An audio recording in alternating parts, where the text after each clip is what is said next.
Hello and welcome to the Actual Magicians. Yes, I am an Actual Magicians bookshelf, where today in episode 4 of our series Top 100 Tarot Decks, I'm going to be taking a look at decks number 31 to 40, and I'm going to start with the Transparent Tarot.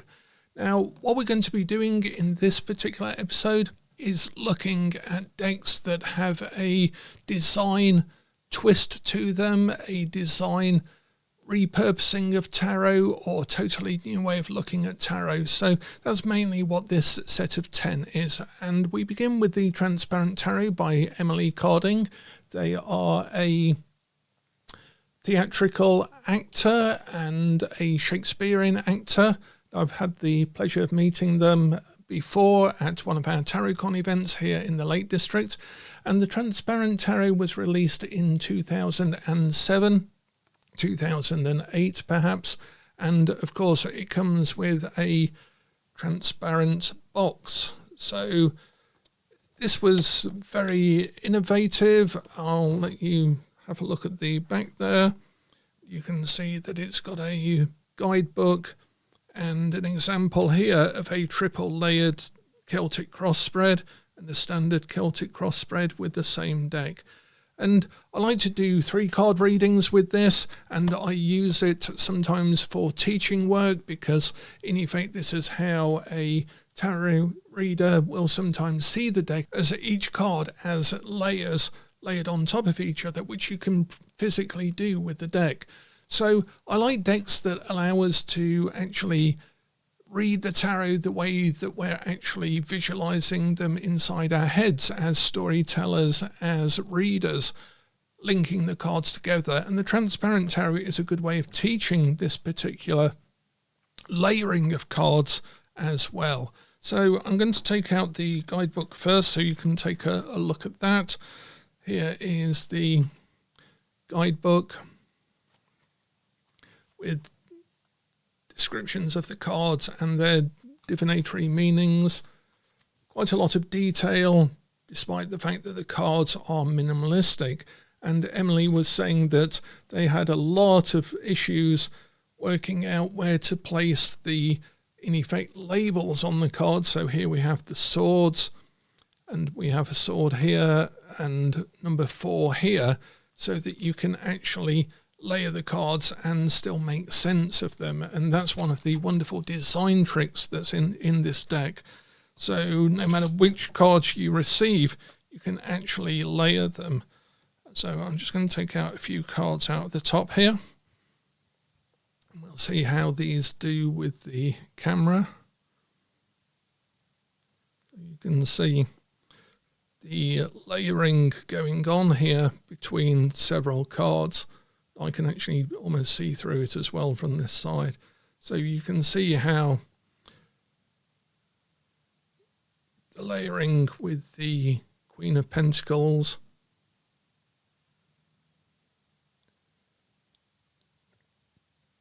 and the simple rainbow for the world, 21. So the label here you can see more clearly with the background.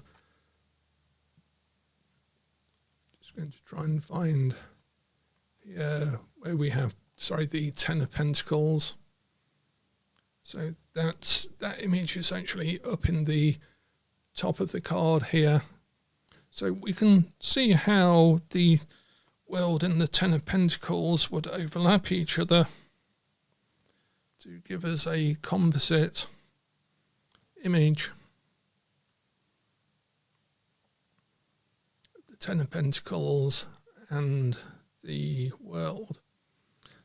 So it looks as if this is sort of flowing into the flow of the world. So it almost literally means being on top of the world, being in charge of the world perhaps.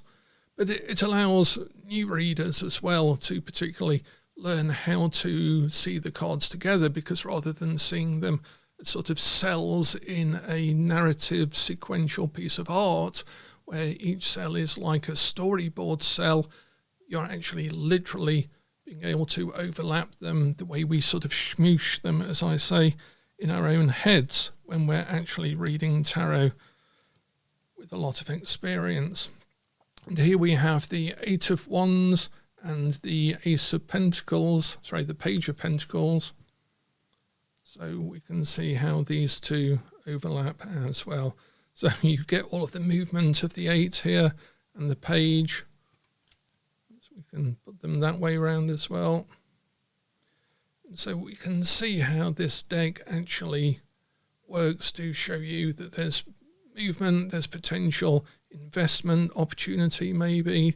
Perhaps you're too much in a rush to spend your money with the Eight of Wands. You can see how these interpretations naturally arise from this deck.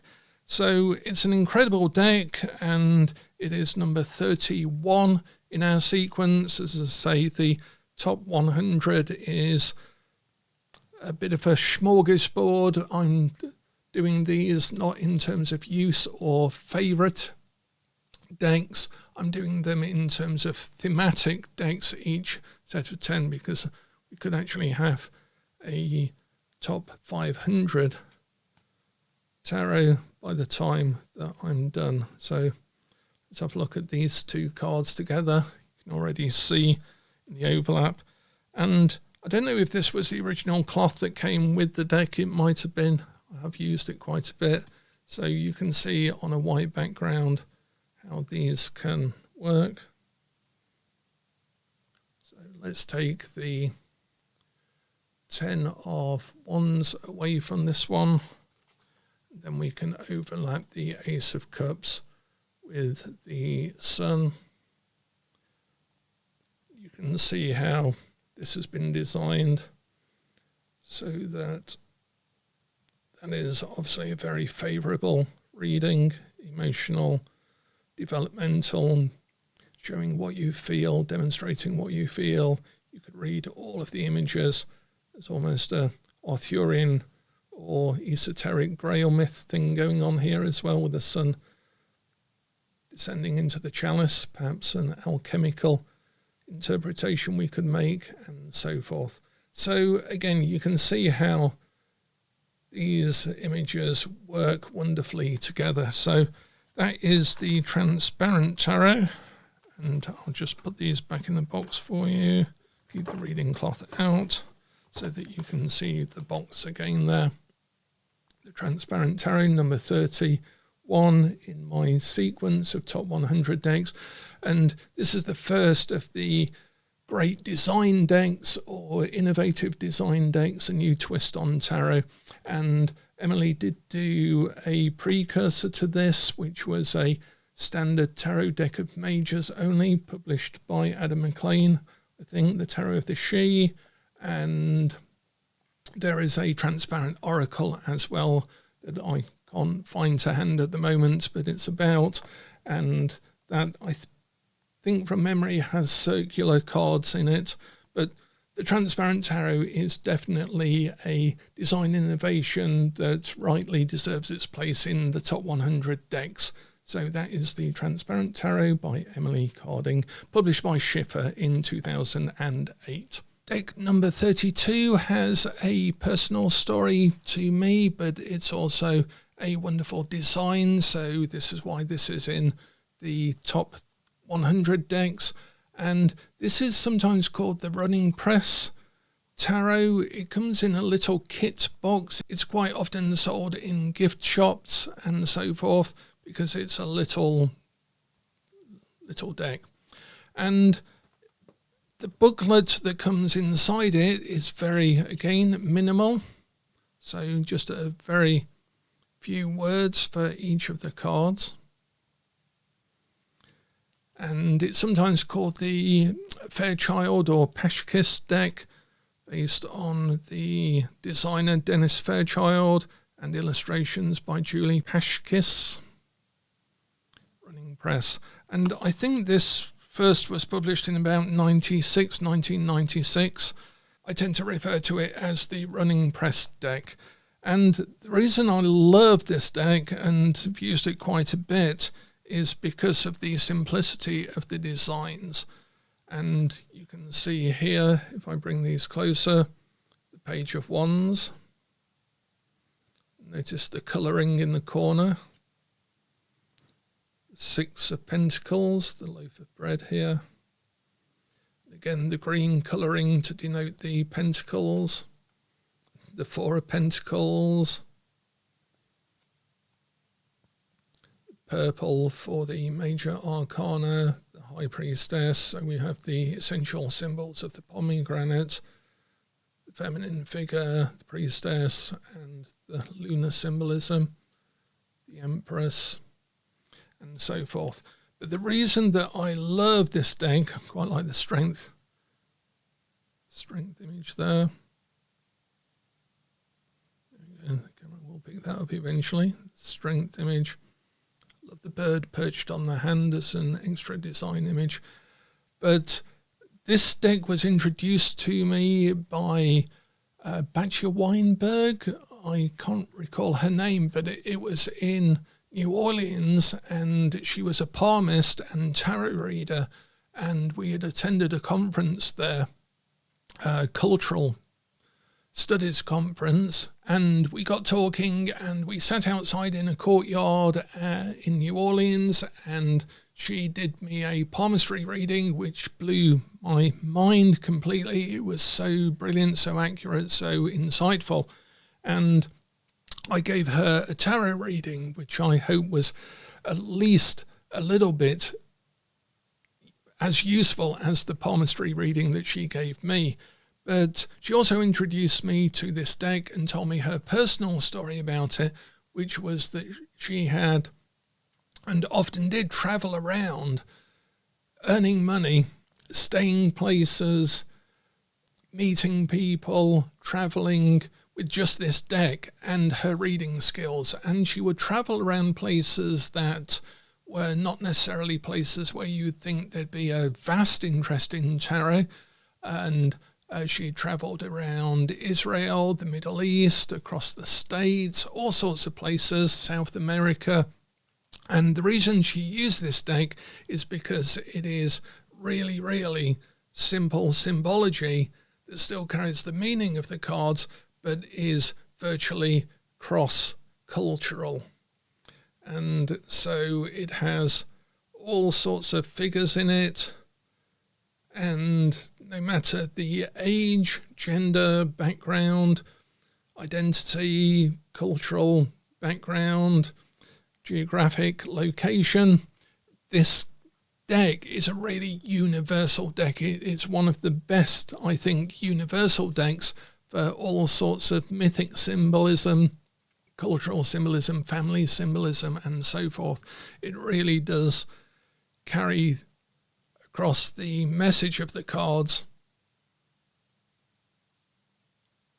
and allow instant identification and communication with the sitter, with the client, no matter where you might find yourself or how reliant you might be on the tarot to function as your main language travelling around. So this is the Running Press deck, Fairchild and Pashkis, and it's one of my favourite decks. I do use this a lot, and also it's pocket size, so you can just carry around the deck itself.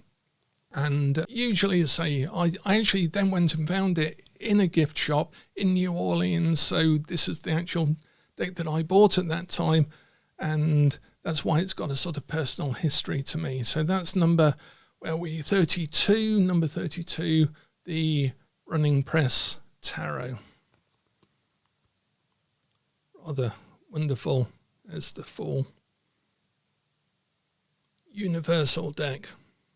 Now, deck 33 in our list did break the mould for both the amount raised on Kickstarter for a deck and the design concept as well. And this is the Alleyman's Tarot by Seven Dane Asmund. And I gather I seem to recall that it funded over $1 million on Kickstarter. And it's what's been come to be called a magpie deck, in that it is a deck that is composed of lots of different artists' work, historical decks, and so forth. So it's a sort of compilation deck, like there was a deck quite a while ago, called the Fantasy Showcase deck, and that had different artists in it as well. So it's not the first magpie deck, but it is in a sense, in that there are lots of variations and strange designs within the deck as well. And the actual conceptual stuff that came with the deck, a fate coin, the booklet itself, which we'll take a look at in a moment, and the booster cards and things like that, it really appealed to a wide audience, and they did a brilliant job of putting the deck together. So you can see that it is already different edging and very, very different types of card, historical cards, montage cards, black and white drawing cards, and so forth. So it's a mind bender to read with, because obviously you're flipping between lots of different symbol systems and artistic styles and so forth. But damn, it gets you thinking as a reader as to how you actually go about interpreting a deck and what it actually means to be a cartomancer at all. Some of the suits are not consistent, of course. Again, the styles are very unique to each artist, and of course it's also then functions as a wonderful showcase for a lot of artists, which is partly what was one of the attributes of the success of the Kickstarter itself, was that it involved so many people in a truly collaborative, crowd-funded, almost crowd-created deck. And with a modern twist, the Alleyman's Tarot also comes with booster packs, 7 more tarot cards in this booster pack. So it's what I actually mentioned this in Tarosophy many years ago. My first book, Tarosophy, was that I predicted that in the future everyone would have their own unique deck, so that there'd be no 2 decks the same. And I wasn't quite sure how that would be conceptualized, but I did think, because of the growth even 20 years ago of desktop publishing, of printing and so forth, that it would soon fragment the tarot, I guess, gatekeeping and monopoly from, just 1 or 2 publishers, and everyone would be able to have a go at doing their own tarot deck, even before the advent of AI and so forth. So this is one of the first true magpie decks, and that is why it is number 33 on the list. This one is, perhaps you can read it either way, just quite like the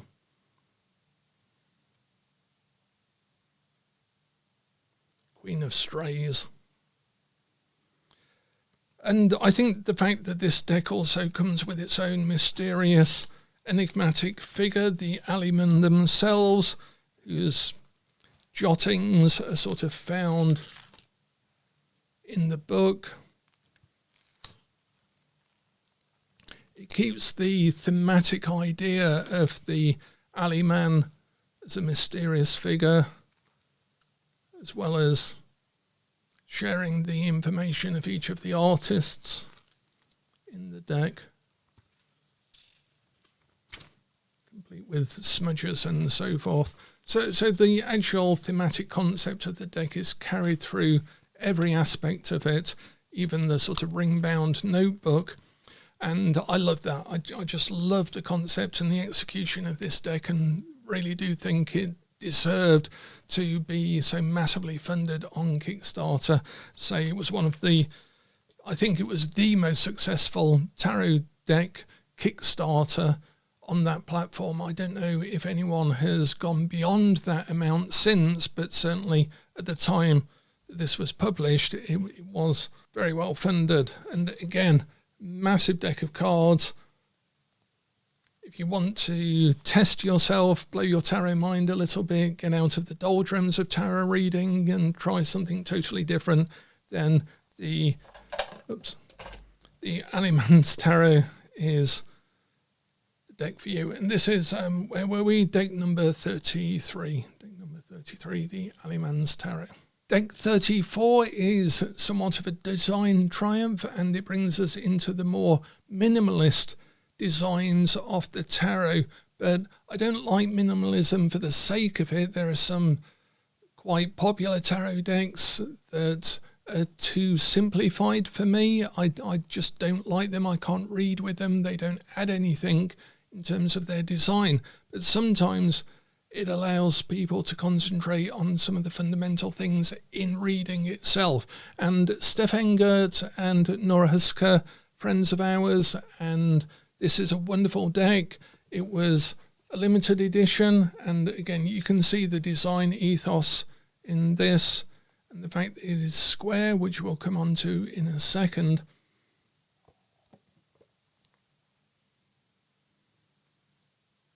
There we go. So this is still available, and I definitely recommend it as a deck to read with because it looks great on the table and it's surprisingly easy to read, even though it's fairly minimalist in its design.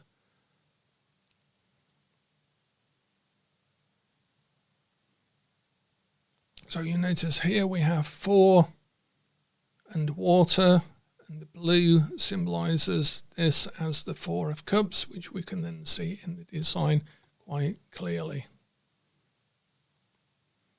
6 of Wands. Again, just with a few practice sessions, you can really get to using this deck. We've got the Libra 11 scales symbolism, and the dragon ethos is carried out throughout the whole thing. 5 of air, 5 of swords. And you'll notice I said 5 of air almost instinctively, and that is because this deck and the design concept in it, which is brilliant, is it's a really, really powerful elemental deck. If you like to read with the elements, taking those into account, so 5 Taurus Hierophant, the key symbolism. In fact, I think we have a hidden rose key card in here somewhere or another. 2 of Pentacles.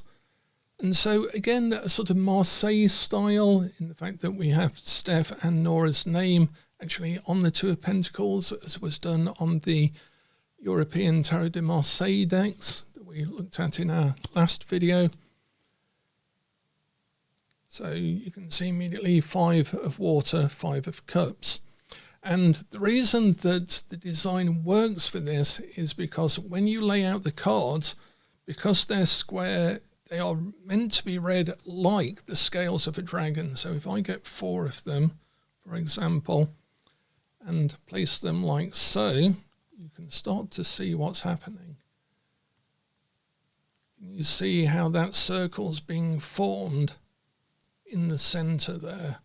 This is a really, really watery reading. We can tell that immediately because when you look at the spread on the table, you actually see how the elemental aspects of the cards are bonded together. So, for example, if I just take a few of the other cards out, we have fire and earth. Then we might have 2 very earth cards together and a fire card as well.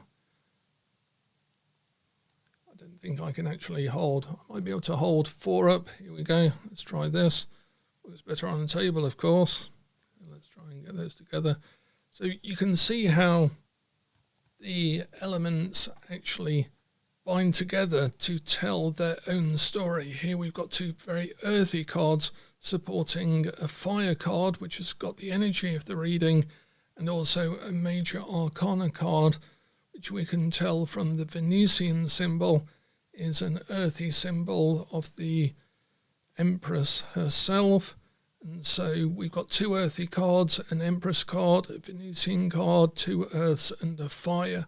So we can see that we need to concentrate on the energy of the fire card in order to get that earthiness really moving and vibrant. So this is a great deck to lay out, very easy to read, very simple to read, and a very good way of learning Tarot de Marseille, a very good way of learning or transitioning to Tarot de Marseille, and a very good method for practicing your elemental dignities that you might want to use in a more complex method like the opening of the key. So that is deck number 34, the Starlight Dragon Tarot by Nora Husker and Steph Enger. It is available, and I would recommend checking this out. It's a very powerful deck because it is totally draconic in the true deep sense of what we might get a sense of as dragons. And Steph really comes from that place of having that energy that's brought into the cards through Nora's artwork. So again, that's number 34, the Starlight Dragon Tarot. Deck number 35 is a little bit of a placeholder for the Tarot of the New Vision. And the reason is because the box is empty and I can't locate my working deck at the moment. I use this for teaching, for classes, and sometimes for readings, so it's probably on my pile of reading cards, possibly in a bag, which is sometimes not the best way to keep tarot when you've got so many decks, because you have to open every single bag to remember what might be in each of them. But the Tarot of the New Vision is an interesting deck. If you're not familiar with it, I can't remember the date it actually came out. It's a Lo Scarabeo deck. I think it may have been reprinted, but it shows the cards from reverse, as if you were standing behind the main figure looking out as to what they can't see. And as it says on the side, it's the deck that no one had ever thought of.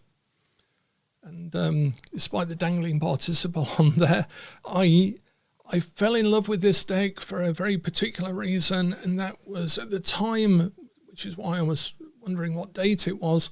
I'll perhaps put it down when I do the editing of this, but I was going through a bit of a tarot funk. I felt as if I was somehow tired of tarot. I felt like I'd exhausted myself with what could be discovered and what tarot could be used for and so forth. And as I thrive on innovation and originality, I just moved on to other things for a little while. And this deck came out, and I thought that's such a straightforward, simple idea that there must be lots of other ideas that no one has ever thought of in tarot. And it really got me reopened to the possibilities that were still in tarot. And sure enough, there was an endless amount of things still to discover in tarot, and likely still is. So I really love this deck for reawakening me when I was at a little bit of funk with tarot in my life. Now, whether the deck works as a reading deck, it's quite difficult to read with because some of the cards are more explanatory than others. Like the cheeky little monkey behind here, like the Ape of Thoth in a new guise, and the fact that we see the audience here. The same for the Fool, but again, some of the design choices I wouldn't have gone with myself because obviously you're having to postulate into the deck, and I would have had this more of a mountain of initiation rather than a volcano, which seems somewhat out of place for me. So it is a bit of a stubborn deck to read with, I guess, but the court cards are the worst in a sense because all you have is sometimes the back of the chair, and obviously the artist is quite limited into what they can do with the back of a chair, particularly as they're sticking to the Waite-Smith designs and then have to postulate what might be in the foreground looking at them the other way. So it's a tricky deck, but it's one again that gives you a literal new vision of thinking about the cards as placeholders, as scenes, as active things. And so this is a really interesting and good design, something that can perhaps challenge you to read with and perhaps help you. And this is why I use it in teaching, is because it helps you look at the cards as scenes, not only on the table, but in themselves and as part of the client's life as well. This helps really encourage that 3-dimensional thinking, 4-dimensional thinking, 10-dimensional thinking that we do when we're doing divination with flat playing cards on a surface. So that's number 35, the Tarot of the New Vision. And I'll probably do another video on this at some future point when I actually come across my working deck. Deck 36, published by Llewellyn, is the Revelations Tarot by Zach Wong. And this was published in 2005, but has been reprinted several times since. So I do believe it's still in print. If not, then it certainly should be. And this is a fascinating deck because it is designed, if I can get a close up there, this is designed for reading reversals naturally. Oops. So when we take a look at the deck, which is, I think Zach Wong was trained as an architect, and the art style is sort of stained glass type images, but they are all naturally reversible, which is why it's in this section of the top 100 as terms of design innovations. So here we have the Two of Pentacles, and we can see that it can be read reversed and upright, and they're all part of a continuum. So if we take a look at the Hierophant, Major Arcana, we can see here the Emperor.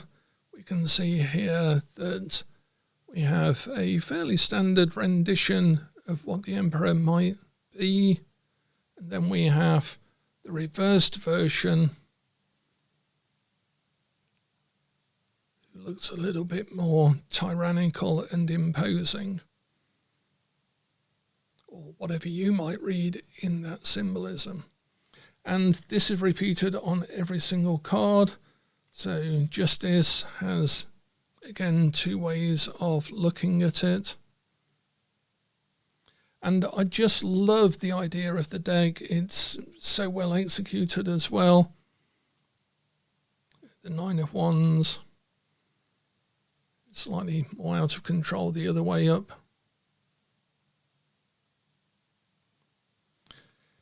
And so if you've ever wanted to read reversals or have problems with reversals or want to experiment with a totally different way of reading, then this is the deck for you. It's Zach Wong's Revelation Tarot. It's the Eight of Wands one way and then reversed the other.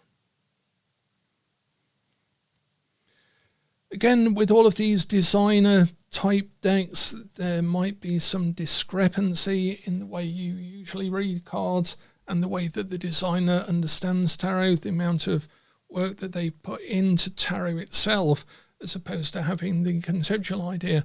But what I've tried to do within these 10 is find the ones that I found work for me, that I can actually read with and use. And so there are sometimes a few discrepancies to if you're used to reading the Waite Smith or the Tarot de Marseille or the Thoth, whatever, the Mythic Tarot, which we'll come on to in another set of videos. But they're worth making that sort of jump inside your own head just to break apart your own ideas of reading tarot. And then when you go back to your favourite deck or your working deck, your original deck, your deck in rotation, whatever it might be, you will find yourself reading that differently as a result of having experimented with some slightly different designs. So that is Zach Wong's Revelations Tarot. That is number 36. That is number 36 in our top 100. And this is nicely positioned sort of roughly in the middle of our category of designer tricks and innovations, because, as I say, every card is meant to be read either way. It's beautiful design, beautifully executed idea. Deck 37, published in 2011 by Lo Scarabeo, is a totally bonkers deck. I don't mind saying it. I'm bonkers, proud and loud. This is just totally out there for all sorts of reasons, but I love it as a result of its unabashedly, unashamedly bonkersness. And it's called the Tarot of the Silicon Dawn by Egypt Ernash. I think that's a reasonable pronunciation of the name. And it comes with a totally bonkers guidebook, which begins with, tarot is a big pack of lies and misinterpretations. And it takes a lead from the Waitsmith deck, but also from the Thoth Tarot as well. And it has a alternate suit called the Void suit, the Void and Beyond. See the parade of dubious allegory. I love this deck. It pokes fun at tarot. It pokes a hole in tarot theory. It pokes a hole in the structure of the tarot. And again, I just love it for all of those reasons. It's very trickstery. It's very, rebellious. And it still holds its own. You can see the wonderful design, and the colouring has been used with those extra cards, the wands, the pentacles, the sort of yellowy, the cups are blue, and so forth. And even better, the deck has a printing feature that was probably way ahead of its time. This is just one of the cards, and you can see that you can only see parts of it. This is from the Void cards, I think, in a certain light. And it's the same on some of the cards themselves. If we have a look at the Six of Cups, there's certain features of the cards. You can see the water there more clearly at some angles than others. And I just love this deck. I use this deck a lot for gated spreads, as we call them in Tarosophy, where we do a series of exercises, usually over a period of time, in order to open different initiatory gates using the tarot as we go along. And then we feed the answers of the tarot reading itself back into the next gate. So it allows us to make a initiatory process to effect certain sorts of changes in the world around us and in ourselves through a gated spread. And we have several standard gated spreads for particular times of the year, like the Gates of Valentine, or the Resurrection Engine, or the Ghost Train, which we use at Halloween, and Samhain, and so forth. So I use this deck quite a bit for some of those, particularly the more creative ones, say for prompting writing, prompting poetry and artwork and so forth. This is a damn fine deck because it really only talks its own imaginary language. So we can see here. Then again, I'm not sure how much of the effect will be picked up. You can see there that there's a sheen to some of the ethereal shades that are going on behind the card itself. And this gives it a very nuanced interpretation as well. You're always not quite sure what you're reading when you're reading with this deck. It's almost like it's trying to trick you with every card, that you're not quite getting it right, and so it puts you very on edge in terms of reading. And again, I just love it for that. So that is the Tarot of the Silicon Dawn, which has so many different design innovations and choices that it should be, I guess, at the top of the list of design innovations and so forth, because it carries so many. But here it is number 37 in our list. Deck 38 brings us back more to the straight and narrow, dare I say, after the Tarot of the Silicon Dawn. And this is Art Rosengarten's Tarot of the Nine Paths, published in 2009.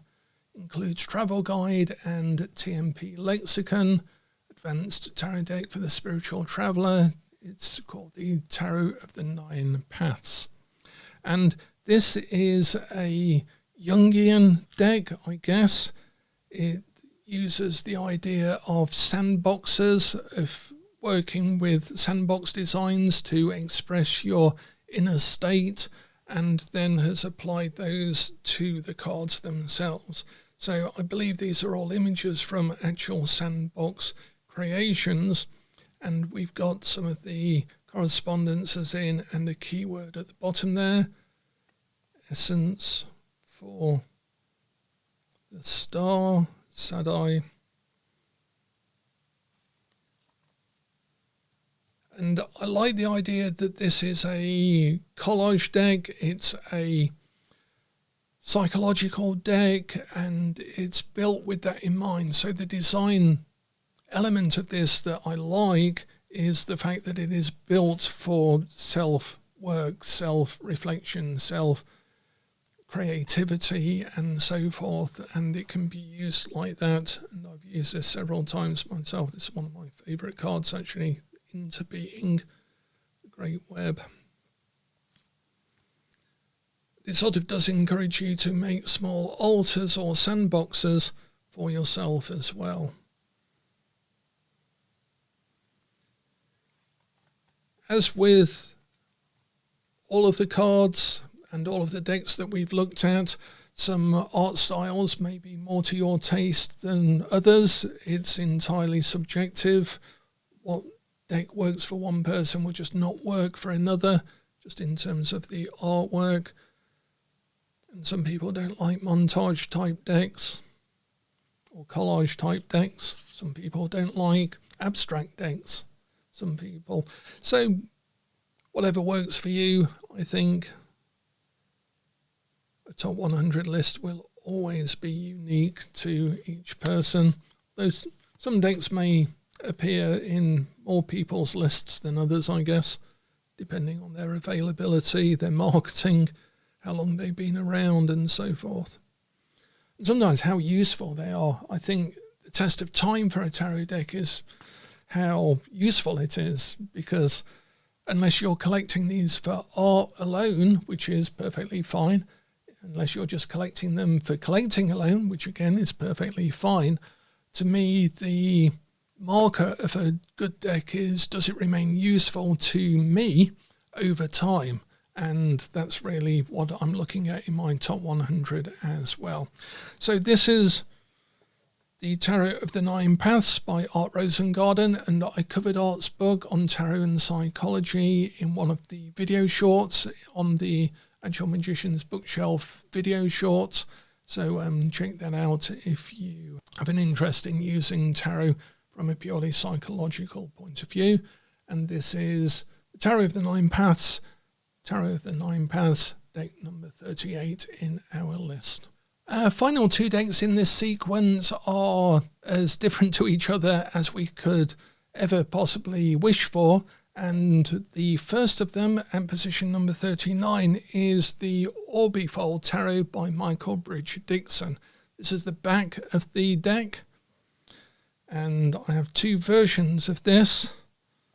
I think this was the original limited edition version, the Orbifold Tarot.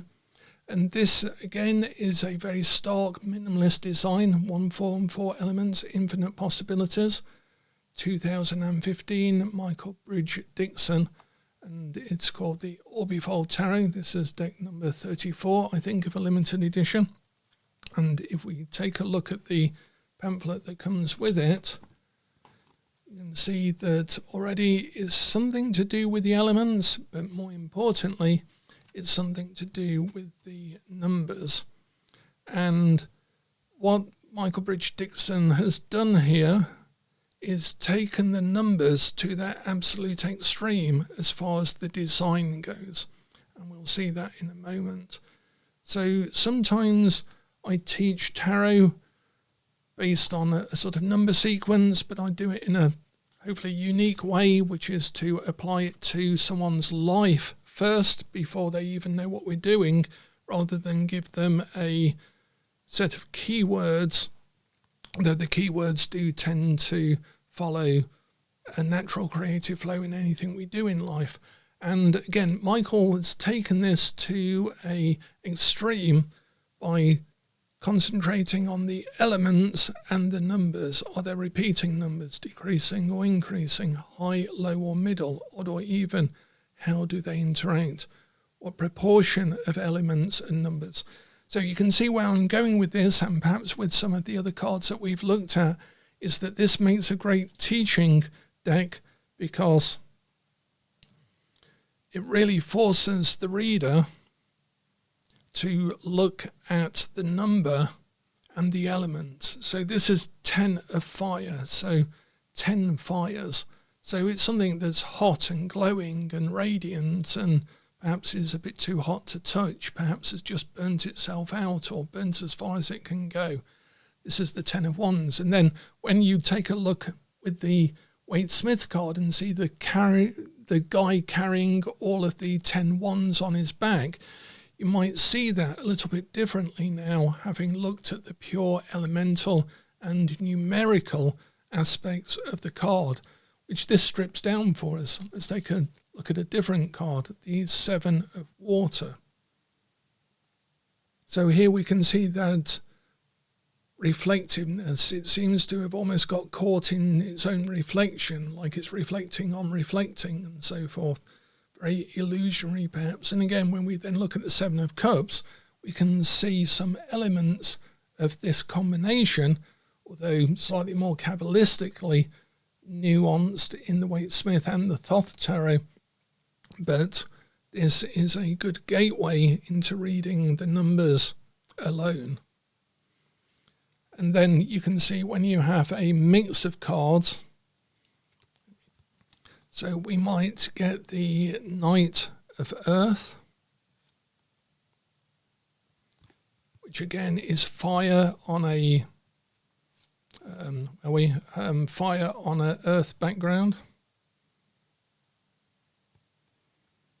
The 9 of fire that we've looked at, and the King of Earth. And it really does force us to try and read from the colour symbolism, from the elemental symbolism, and from the numerical symbolism. You can see that the king is the one that's maybe slightly out of place, because we've got these two fire type things, even though that's going on in earth as in this one. So perhaps this is the grounding element that we need in this reading. So we would look to find a king of earth inside ourselves, or as a person represented in our real life, in order to perhaps bring these two fiery elements under some control or grounding. And that's how you might read it in the Waite-Smith or the Thoth Tarot as well. But the Orbifold really does bring it back down to these elemental aspects and the numerology. And I love the design of the box. Again, it sort of opens out like so.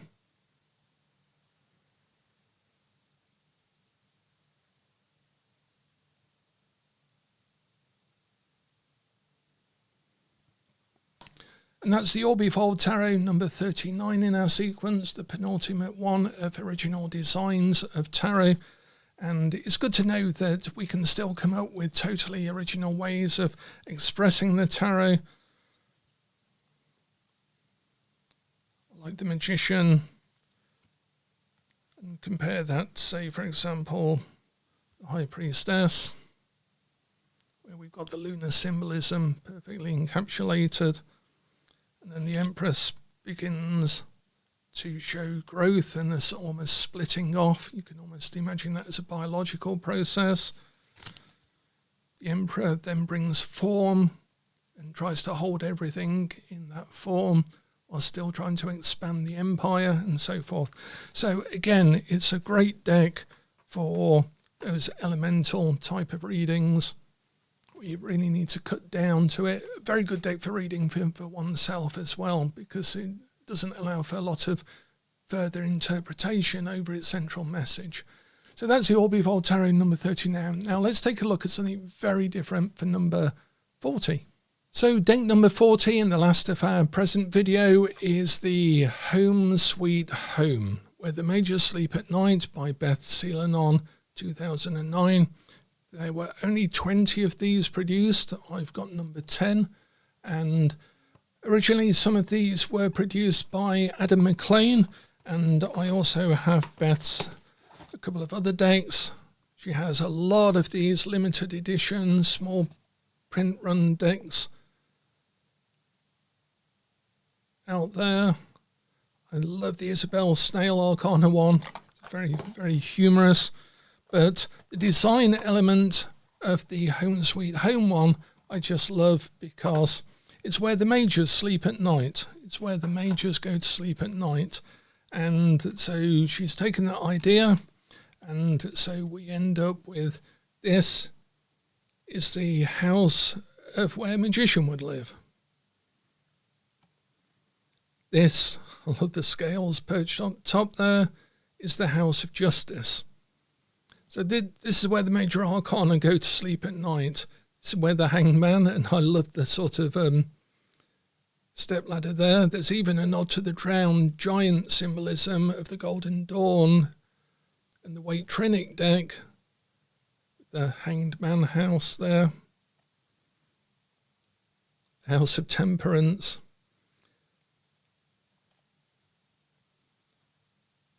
The House of the Devil with all of his toys. I love the almost like the pitchfork hanging out here. The Devil's got all of his toys there. Materiality at its best. The House of the Star. The House of the Moon. And so forth. I love that the House of the Moon is actually moving as well. It's on a raft. So we've got the transitory nature of the moon built into it. And I just love the wonderful simplistic designs of these. The Hermit's Abode. Quite like we've got the concentration on the path rather than the hermit, and the lanterns, of course, made their way in. So I just love the idea that you can think about the tarot in all sorts of different ways and then produce artwork, produce decks that you can read with. I'll just show you some of the Isabel Snail ones for having hung out with me for so long, all the way to the end of the video. So Temperance.